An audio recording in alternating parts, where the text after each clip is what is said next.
నమస్కారం. ధర్మ సందేహాలు కార్యక్రమానికి స్వాగతం. ప్రతినిత్యం ప్రేక్షకులు ఉత్తరాల ద్వారా పంపే అనేక ధర్మ సందేహాలకు పండితులచే శాస్త్రీయ సమాధానాలు అందిస్తున్న కార్యక్రమం ధర్మ సందేహాలు. ఈనాటి ధర్మ సందేహాలు కార్యక్రమంలో ప్రేక్షకుల సందేహాలను నివృత్తి చేయడానికి మన ముందున్నారు ఉపన్యాస శిరోమణి వేద విభూషణ ఆగమ వారధి ధర్మనిధి డాక్టర్ కందాడే రామానుజాచార్యులు గారు. నమస్కారం గురువు గారు. వెంకట్రావు గారు సికింద్రాబాద్ నుంచి రాస్తున్నారు. పాపపుణ్య ఫలాల కారణంగానే స్త్రీ పురుష జన్మలు లభిస్తాయా తెలియచేయగలరంటూ కోరుతున్నారు. స్త్రీ పురుష కాదు, ప్రాణిగా మనకు పుట్టాలి అంటే క్షీణే పుణ్యే మర్త్యలోకం విశంతి. మనము చేసుకున్న పుణ్యం ఉన్నంత వరకు స్వర్గలోకాలు, మరో లోకం మనకు కొన్ని పుణ్యలోకాలు ఉన్నాయి, కొన్ని పాపలోకాలు ఉన్నాయి. పుణ్యం చేసుకున్నవారు పుణ్యలోకాల్లో విహరిస్తారు, అక్కడి భోగాలు అనుభవిస్తారు. పాపం చేసుకున్నవారు పాపలోకాల్లో విహరిస్తారు, అక్కడి యాతనలు అనుభవిస్తారు. ఏవి అనుభవించినా పూర్తిగా కాక కొంత మిగిలిచ్చి మళ్ళీ పంపిస్తాడు ఇక్కడ. ఆ మిగిలినప్పుడు భూలోకానికి వస్తాం. పాపం ఎక్కువ మిగిలి ఉంటే అలాంటి పాప ఫలితం అయిన కష్టాలు, బాధలు, అవమానాలు, యాతనలు ఇలాంటివి అనుభవించటానికి ఎలా పుట్టారో, అంటే ఏ జంతువుగా, ఏ ప్రాణిగా, ఏ ఆకారంతో పుడితే తాను చేసిన పాపాన్ని అనుభవించటానికి అనువుగా ఉంటుందో పరమాత్మ ఆ జీవుణ్ణి ఆ రూపన సృష్టి చేస్తాడు. స్త్రీ పురుష అనేది అన్నిట్లోనే ఉంది కదా, ఒక మానవుల్లోనే కాదు, పశువుల్లో ఉంది, పక్షుల్లో ఉంది, సర్పాల్లో ఉంది, క్రిముల్లో ఉంది, కీటకాల్లో ఉంది, చివరికి వృక్షాల్లో ఉంది, పాషాణాలు శిలల్లో ఉంది. శిలలో కూడా స్త్రీ శిల ఉంది, పురుష శిల ఉంది. అలాగే స్త్రీ వృక్షం, పురుష వృక్షం. ఈ స్త్రీ పురుష భేదం అనేది ప్రతి ప్రాణిలోనూ, ఇంకా బాగా చెప్పాలంటే ప్రతి జీవంలోనూ ఉంది. కాబట్టి ప్రధానం స్త్రీ పురుష కాదు. మనిషిగా పుడతాడా, పశువుగా పుడతాడా, పక్షిగా పుడతాడా, ఓ పాములాగా పుడతాడా, ఇందులోనూ మాట్లాడగలవారిగా పుడతారా, మాట్లాడలేని వారిగా పుడతారా. పశువులు ఉన్నాయి, మాట్లాడలేవు. వృక్షాలు ఉన్నాయి, కనీసం అరవలేవు కదా. అలాగే గడ్డి, శిల ఉన్నాయి, కదలలేవు. కదిలే వాటిగా, కదలని వాటిగా, నిలిచే వాటిగా, నిలవని వాటిగా, పలికే వాటిగా, పలకని వాటిగా, అలాగే అనుభవించే వాటిగా, అనుభవించని వాటిగా. అంటే అనుభవించిన దాన్ని చెప్పలేనివిగా. ఇప్పుడు మనం ఉన్నాం, బాధ కలిగితే అబ్బా అంటాం, సంతోషం కలిగితే ఆహా అంటాం. పశువులు అనలేవు, అవైనా కాస్త అరుస్తాయి బాధపడితే. మరి శిలలు చెప్పలేవు. నీవు రాయితో కొట్టినా, సుత్తితో కొట్టినా, ఉలితో కొట్టినా మూగా అనుభవిస్తాయి. వాటికి బాధ ఉంది, వ్యక్తం చేయగల సాధనం లేదు. అందుకే కొన్ని నోరు ఉన్నవి, కొన్ని కనులున్నవి, కొన్ని ముక్కులున్నవి, కొన్ని చెవులున్నవి. పాములున్నాయి, వాటికి చెవులుంటే కనులుండవు, కనులుంటే చెవులుండవు. అంటే చూస్తున్నప్పుడు వినలేవు, వింటున్నప్పుడు చూడలేవు. అందుకే పామును పట్టేవాడు నాగస్వరం, సంగీతాన్ని వినిపిస్తాడు. ఆ వింటున్నప్పుడు కళ్ళు పనిచేయవు, చూడలేదు, పట్టుకుంటాడు. కాబట్టి కొందరు కన్నులున్నవాళ్ళు, కొందరు చెవులున్నవాళ్ళు, కొందరు వాసన చూడగలవాళ్ళు, కొందరు మాట్లాడగలవాళ్ళు, కొందరు స్పృశించగలవాళ్ళు, కొందరు స్పర్శను వ్యక్తం చేయగలవారు. అనంత కోటి భేదాలు ఉన్నాయి కదా. అందువల్ల స్త్రీ పురుష అనేటువంటిది సర్వసామాన్యం, ప్రతి దానిలోనూ ఉంటుంది. అది ప్రధానం కాదు. ఏ రూపంలో, ఏ ఆకారంలో, ఏ స్థితిలో ఎలాంటి పాపను అనుభవించటానికి వీలుగా మనం చేసుకున్న దానికి అనుగుణంగా మనకు ఆ జన్మ లభిస్తుంది. ఆ ఫలితంగా అనుభవిస్తాం. అందులో ఇంకో రహస్యం, కొన్ని జన్మలు ఎలా ఉంటాయి, పాపంతో పుట్టిన పాపంలోని భేదాన్ని బట్టి ఆ పాపపు జన్మలోనే పుణ్యం చేసుకునే అవకాశాన్ని కల్పిస్తాడు స్వామి. ఒక శిల ఉంది, ఒక రాయి, ఆ శిల దేవాలయాన్ని ఉపయోగించింది అనుకోండి, లేదు స్వామి యొక్క ప్రతిమకు అది శిలే కదా, ప్రతిమకు ఉపయోగించాడు అనుకోండి, స్వామి దేవాలయం కడపకు ఉపయోగించాడు అనుకోండి, శిల అంటే నోరు లేదు పాపమే, కానీ దేవాలయంగా మారింది, పుణ్యం సంపాదిస్తుంది. కాబట్టి పాపాన్ని పోగొట్టుకొని అమితమైన పుణ్యాన్ని సంపాదించుకునే అవకాశం ఉన్న జన్మలు కొన్ని వస్తాయి, మరి కాస్త పాపాన్ని పెంచుకునే జన్మలు వస్తాయి. ఏవైనా మనం చేసుకున్న కర్మకు అనుగుణంగానే లభిస్తాయి. ఆంజనేయులు గారు నరసరావుపేట నుంచి రాస్తున్నారు.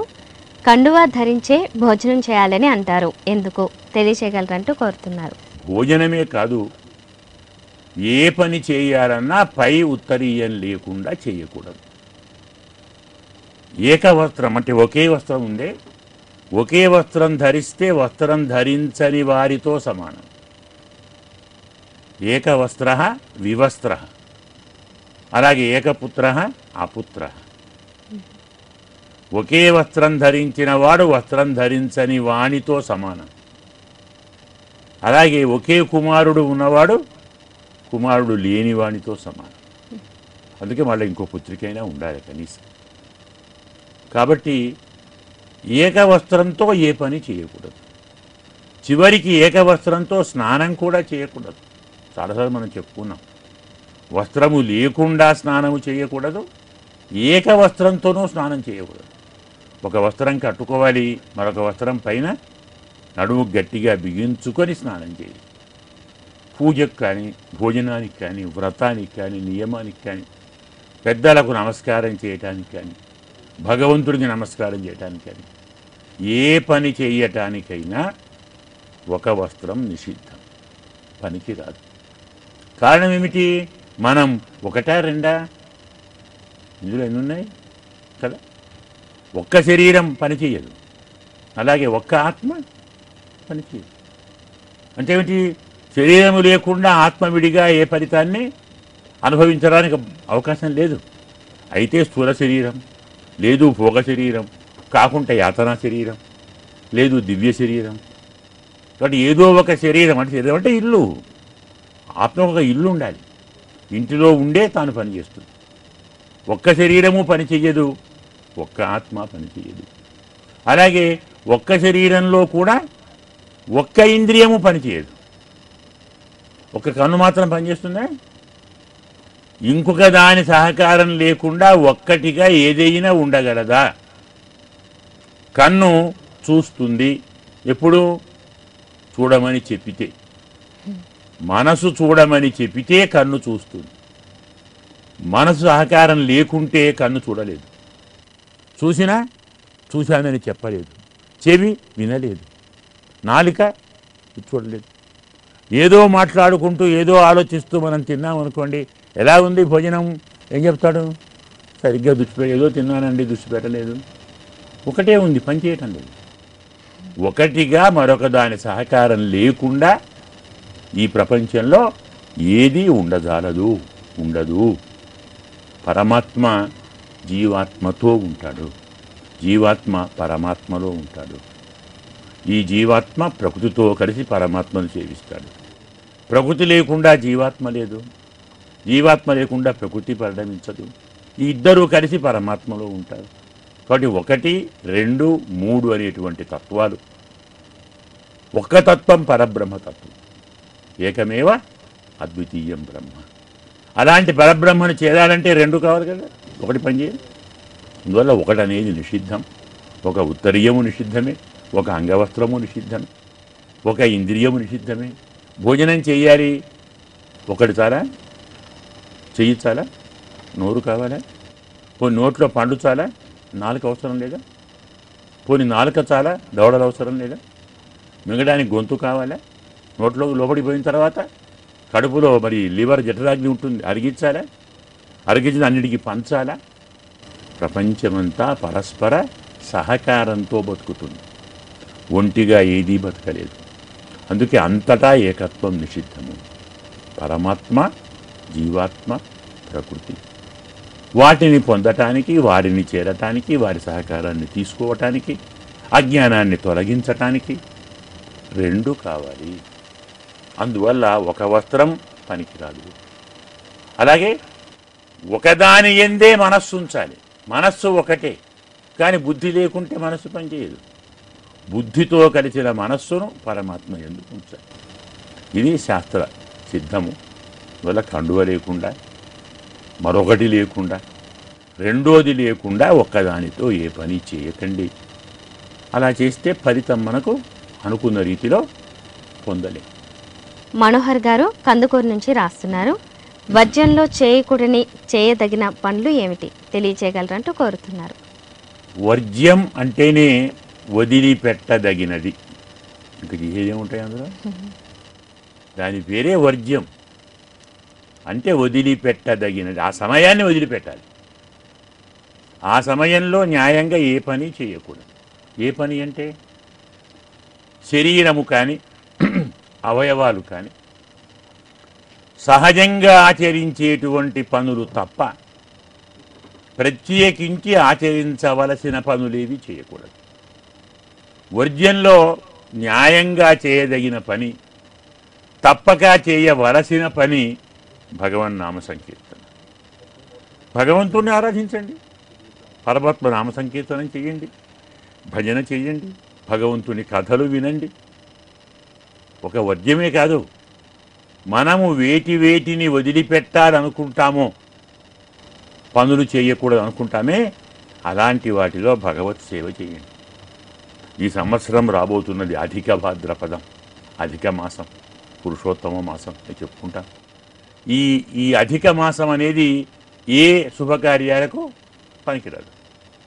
కానీ అదే సమయంలో మనకు భాగవత్ సప్తాహాలు, రామాయణ నవాన్నికాలు, కొన్ని వ్రతాలు, కొన్ని నియమాలు, కొన్ని పూజలు తప్పకుండా చేస్తాం. అంటే దానికి ఆ కాలానికి శుభత్వాన్ని కలిగించడానికి. అది కూడా చిన్న పోకూడదు. నేనేం పాపం చేశాను, నేను నెల రోజులే కదా, నాకు 30 రోజులు, నాకు మరుచుకుపక్షం, కృష్ణపక్షం తిథులని నాలో ఉన్నాయి, నేను ఎందుకు పనికిరానా అని ఆ మాసం కూడా చిన్న పోకూడదు. కాబట్టి దానికి స్వామి వరమిచ్చి పురుషోత్తమత్వాన్ని ప్రసాదించాడు. ఆ మాసం పురుషోత్తమ మాసం అంటారు. అలాంటి మాసంలో భాగవత్ సప్తాహాలు చేస్తారు, రామాయణం చెప్పుకుంటారు, భారతం చెప్పుకుంటారు, పురాణాలు చెప్పుకుంటారు, భగవంతుడి యొక్క నామ సంకీర్తన చేస్తారు, వ్రతాలు ఆచరిస్తారు, దానాలు చేస్తారు. పురుషోత్తమ మాసంలో దానం చేస్తే ఇతర దినములలో చేసిన దానికంటే 1,00,000 రెట్లు అధిక ఫలితం కలుగుతుంది. అలాగే వర్జ్య సమయంలో కూడా దానం చేస్తే ఆ సమయం యొక్క దోషం పోతుంది. ఇలా త్యాగం చేయవచ్చు, ఆరాధన చేయవచ్చు, పూజ చేయవచ్చు, సంకీర్తన చేయవచ్చు, మన నిత్యకృత్యాలు భోజనము, స్నానము ఇలాంటివన్నీ చేయవచ్చు. ఏవి శుభకార్యములో, ఏవి నైమిత్తికములో, నేను చెప్పుకున్నా నైమిత్తికమని, ఏవి కామ్యములో, ఏవి ముహూర్తం చూసే తప్పకుండా పని చేయవలసి ఉంటాయో అలాంటి వాటిని వర్జ్య సమయంలో వదిలిపెట్టండి. మనకు చాలా సమయం వర్జ్యం వచ్చినట్టయితే ఏమీ చేయలేక ఉండలేని స్థితిలో భగవన్నామ సంకీర్తన చేసుకోండి. పూల మాలలు కూర్చోండి, స్వామికి మాలలు కావాలి కదా, పుష్పాలు కూర్చోండి, మాలలు కూర్చోండి, అలంకారం చేయండి, తోరణాలు కట్టండి. ఇలాంటి భగవద్ ఆరాధన ధార్మికమైనటువంటి ప్రవృత్తి ఆ సమయంలో మనం ఆచరిస్తే విశేష ఫలితం కలుగుతుంది. రామారావు గారు హైదరాబాద్ నుంచి రాస్తున్నారు. పిండ ప్రదానాల సమయంలో 3 తరాలను మాత్రమే పరిగణిస్తారు, ఎందుకు తెలియచేయగలరని అడుగుతున్నారు. పరిగణించటం కాదది, అందులో చెప్పిన వాటినే అనుసరిస్తున్నాము, ఆచరిస్తున్నాము అనుకోవటము కాదు. ధర్మశాస్త్రం అంతా, ప్రపంచమంతా మూటితోనే ఉంది. చాలాసార్లు చెప్పుకున్నాం. గుణములు 3: సత్వము, రజస్సు, తమస్సు. లోకాలు 3: భూలోకము, భువర్లోకము, సువర్లోకము. అలాగే మనము కోరవలసిన పురుషార్థాలు 3: ధర్మము, అర్థము కామం. ధర్మశాస్త్రం మోక్షాన్ని పురుషార్థం అనదు. ఎందుకనదు? మనం కోరితే వచ్చేది కాదు అది. అది మన కోరికలో లేనిది. అది మన స్వరూపం. మోక్షం అనేది మన స్వరూపం. మనం తక్కిన వాటిని కోరుకుంటాం. అంటే ప్రకృతితో ఎలాంటి సంబంధము లేకుండా, ప్రకృతిలో ఉన్న గుణాల ప్రభావం లేకుండా, ప్రకృతికి అతీతంగా ఉండే పరమాత్మ సన్నిధిలో ఉండుట, పరమాత్మతో ఉండుట, పరమాత్మలో ఉండుట, పరమాత్మని ఆరాధించుట మన స్వరూపం. జీవాత్మ పరమాత్మ కోసమే అనేది స్వరూపం. ఏది మన స్వరూపం కాదో దాన్ని కోరుతాం. సహజంగా ఉండేదాన్ని కోరుతామా? అవసరం లేదు. ఏది మనకు స్వరూపమో సహజంగా ఉంటుందో దాన్ని మనం కోరం. ఇంటిలో ఉన్నవాడు ఇల్లు కట్టుకోవాలంటాడా? అడవిలో ఉన్నవాడు ఇల్లు కావాలంటాడు. వస్త్రాలు లేనివాడు వస్త్రాలు కావాలంటాడు. అన్నము లేనివాడు అన్నము తినాలంటాడు. అన్నము అన్నాన్ని కోరుతుందా? అన్నం ఉంది, నాకు అన్నం కావాలంటుందే. దాని స్వరూపం తినబడింది. కాబట్టి స్వరూపం కావాలని కోరటం అనే ప్రశ్నే రాదు. కాబట్టి మోక్షం పురుషార్థం కాదనేది సిద్ధాంతం. అందువల్ల పురుషార్థాలు కూడా మూడే: ధర్మ, అర్థ, కామములు. లోకములు మూడు, గుణములు మూడు, మనలోని ప్రవృత్తులు కూడా మూడే.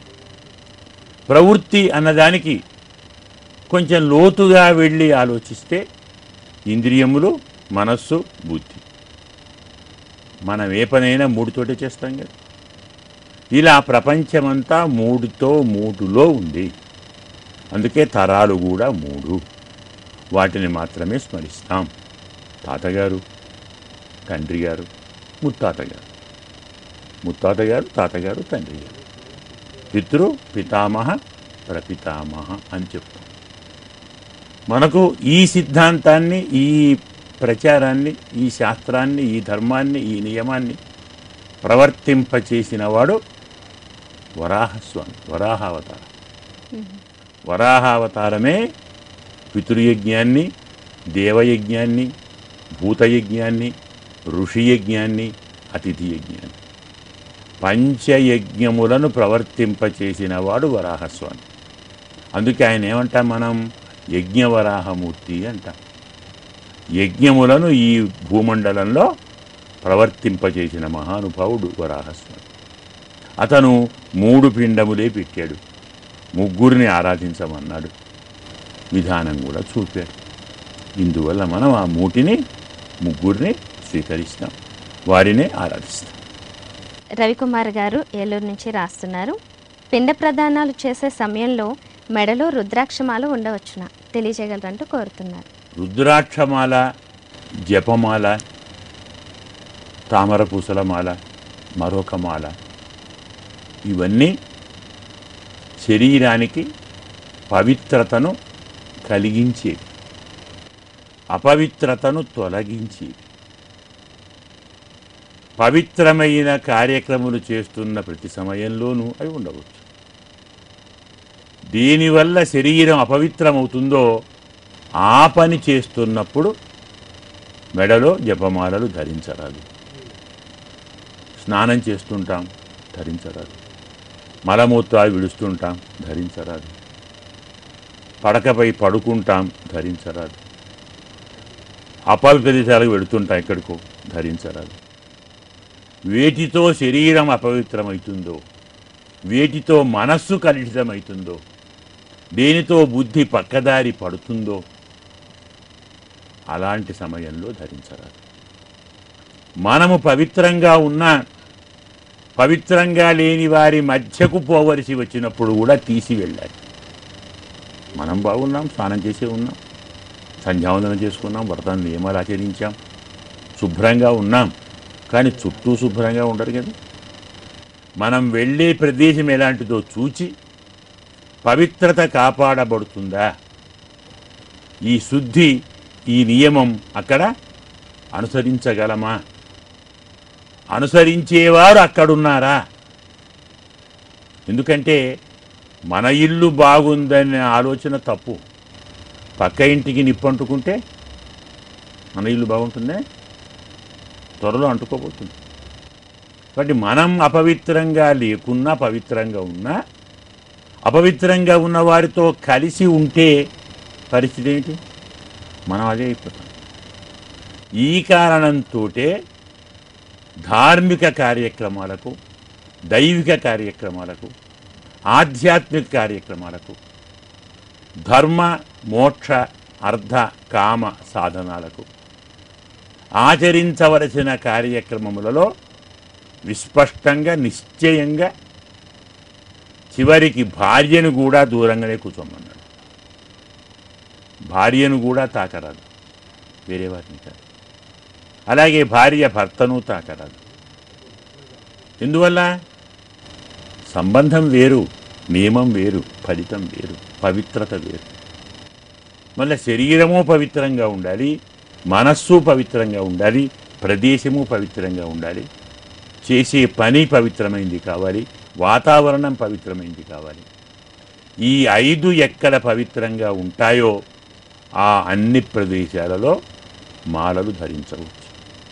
ఈ 5లో ఏ ఒక్కటి పవిత్రత కోల్పోయినా, పవిత్రత భంగం ఏర్పడినా ధరించరాదు. ఒకవేళ తెలియక ధరిస్తే దాన్ని మార్చుకోవాలి. మళ్ళీ వేరే మాలను శుద్ధి చేసి ఆయా శక్తులను ఆవాహన చేసి ఆరాధించి మళ్ళీ ధరించాలి. సుధా గారు ఖమ్మం నుంచి రాస్తున్నారు, నోము పట్టి అర్ధాంతరంగా ఆపేస్తే ఆ నోము మళ్ళీ తిరిగి నోచవచ్చునా తెలియజేయగలరట్టు కోరుతున్నారు. చాలామందికి నోము అనే మాటలో, పోని కార్యక్రమంలో అపోహలు, అపార్థాలు చాలా ఉన్నాయి. మనం చాలాసార్లు చెప్పుకున్నాం, నోము అంటే నియమము, ప్రకృతి నియమము, వికృతి నోము. నేను ఏకాదశి నాడు భోజనం చెయ్యను, ఇది ఏకాదశి నోము. నేను శుక్రవారం మాట్లాడను, శుక్రవారం నోము. నేను ప్రతి మంగళవారం స్వామిని సింధూరంతో పూజిస్తాను, మంగళవారం నోము. ఉపవాసము నోమే, అలాగే ఆరాధన నోమే. వ్రతము అన్నా నోము అన్నా ఒకటే అర్థం. వ్రతం అంటే నియమము, నోము అన్నా నియమమే, రెండు ఒకటే, వేరు కాదు. మనము కొన్ని పనులు చేస్తామని స్వీకరిస్తాం సంకల్పం, అవాంతరాలు వస్తాయి ఆపేస్తాం, అవాంతరాలు పోతాయి మళ్ళీ తీసుకుంటాం. ఆపేసే ముందు మాత్రం ఈ కారణాల వల్ల ఆపేస్తున్నాను స్వామి, ఇవి త్వరగానే మళ్ళీ ఆచరిస్తాను, ఈ నియమాన్ని పాటిస్తాను, క్షమించమని ప్రార్థించి అప్పటికి ఆపి మళ్ళీ స్వీకరించవచ్చు.